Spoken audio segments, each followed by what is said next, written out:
কি রে রোহান, তুই আমাদের বেডরুমে কি করস?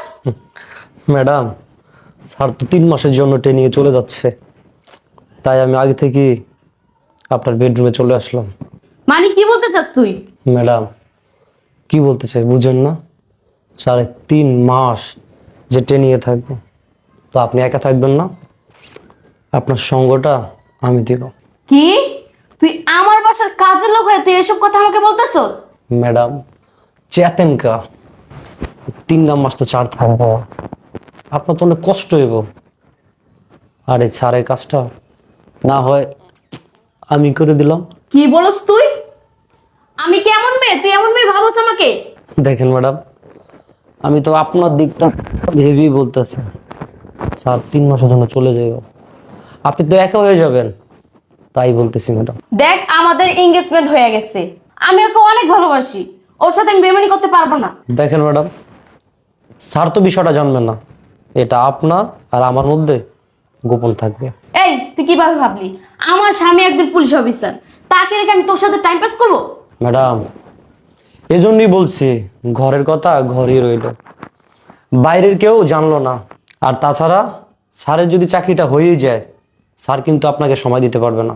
একবার ভেবে দেখেন ম্যাডাম, স্যারের যদি একবার চাকরিটা হয়েই যায়, বছরের পর বছর স্যার আপনাকে ছেড়েই থাকবে, আর তখন কিন্তু আপনার আমাকেই দরকার পড়বে। তাই বলি কি ম্যাডাম, রাজি হয়ে যান, আর আসেন না, আজকে থেকেই শুরু হয়ে যাও, আসেন। তোর এত বড় স্পর্ধা, তুই এই বাসার কাজে লোকে তুই আমাকে অফার করতেছস? ম্যাডাম, হইতে পারে আমি এই বাসার কাজের লোক, কিন্তু আমি সাহেবের চাইতে দেখতে অনেক সুন্দর। তুই সুন্দর বলে আমি আমার স্বামীকে রেখে তোর সাথে সময় কাটাবো? ম্যাডাম, আর কথা বললেন না, আসেন না, কেউ জানবো না ম্যাডাম। তোর এত বড় সাহস, তুই একের পর এক আমাকে বাজে প্রস্তাব দিয়ে যেতেছস। তুই এখন এই মুহূর্তে আমার বাসা থেকে বাইরে যাবি, যা।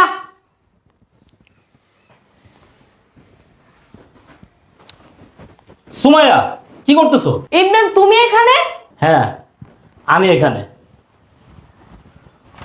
তোমার সামনে ও বাজে বাজে প্রস্তাব আমাকে দিতেছে, তুমি কিছু বলো না যে ওকে? আরে এ তো ওর কোনো দোষ নাই, আমি ওকে যা বলতে হচ্ছে ও তাই বলছে। মানে? মানে তোমার সাথে তো আমার এখনো বিয়ে হয়নি, জাস্ট এঙ্গেজমেন্ট হয়েছে। তো আমি 3 মাসের ট্রেনিংয়ে যেতেছি, ট্রেনিংয়ে যাওয়ার পর তুমি আমার ছাড়া থাকতে পারবে কিনা একটা পরীক্ষা করা উচিত না? কি? তোমার সাথে আমার এনগেজমেন্ট হয়েছে, তোমার কাছে এই আন্টির কোনো মূল্য নাই? তুমি এভাবে আমাকে অবিশ্বাস করো? আরে আমি তোমাকে অবিশ্বাস করতেছি না, জাস্ট একটু সন্দেহ ছিল, সন্দেহটা আর কি কাটাই দিলাম। মানে? মানে হলো, আমি তো 3 মাসের জন্য ট্রেনিংয়ে যেতেছি, এখন তুমি আমাকে ছাড়া থাকতে পারবা কিনা ওইটার জন্য একটা পরীক্ষা করলাম। এখন দেখলাম যে না, তুমি 3 মাস না 3 বছরও আমার ছাড়া তুমি থাকতে পারবা, সেই বিশ্বাসটা আমার অর্জন হয়েছে। আসলে তুমি কিছু মনে করো না, অনেক দিনের জন্য চলে যাচ্ছি তো, তাই আর কি এই পরীক্ষাটা করছি। স্যার, তাহলে আমি আমার নিজের কাজটা করি। হ্যাঁ তুই যা।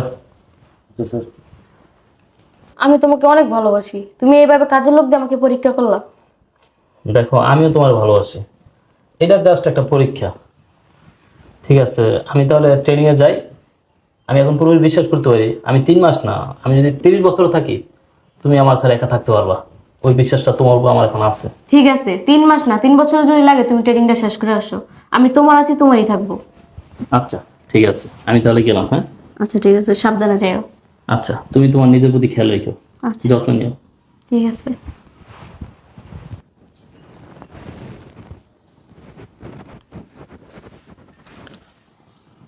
কি করেন ম্যাডাম? চল কোথায়? বেডরুমে।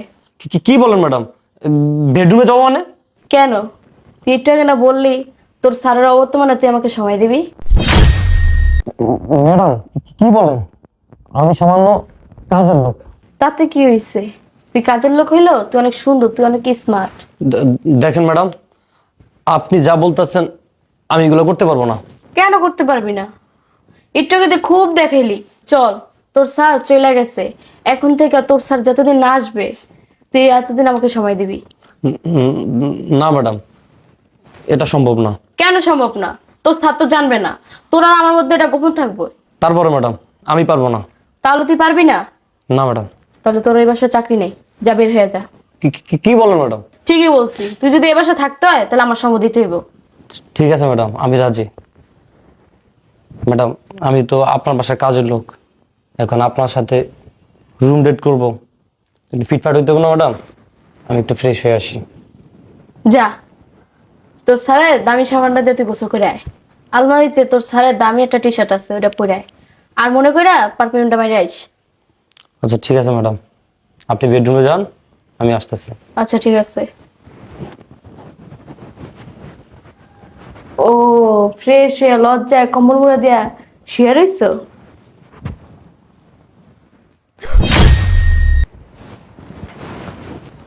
তুমি এখানে?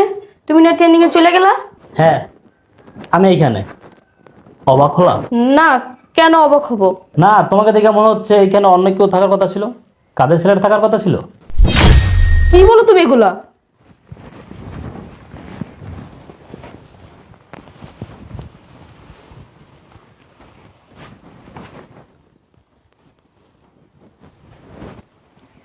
স্যার। তুই? হ্যাঁ ম্যাডাম, আমি কিন্তু দুঃখিত যে আমি বেডরুমে আসতে পারি নাই। ছি ছি সুমাইয়া, ছি। 2 দিন পর আমাদের বিয়ে, আমাদের এঙ্গেজমেন্ট হয়ে গেছে। তোমার আমি এত ভালোবাসতাম, এত বিশ্বাস করলাম, আর তুমি শেষ পর্যন্ত এই কাজের ছেলের সাথে বেড শেয়ার করতে গেলা। বাহ, একটু আগে না বললা, একটু আগে কি বলছিলা যে তুমি 3 মাস না 3 বছরের জন্য ট্রেনিংয়ে যেতে পারো, তুমি আমার আছো, আমারই থাকবা। বাহ, 3 বছর তো দূরের কথা, 3 মিনিটের ব্যবধানে তুমি কাজের ছেলের সাথে বেড শেয়ার করতে চাচ্ছিলা।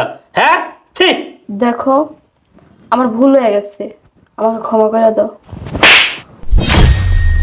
ক্ষমা চাচ্ছিস? এইটা ভুল?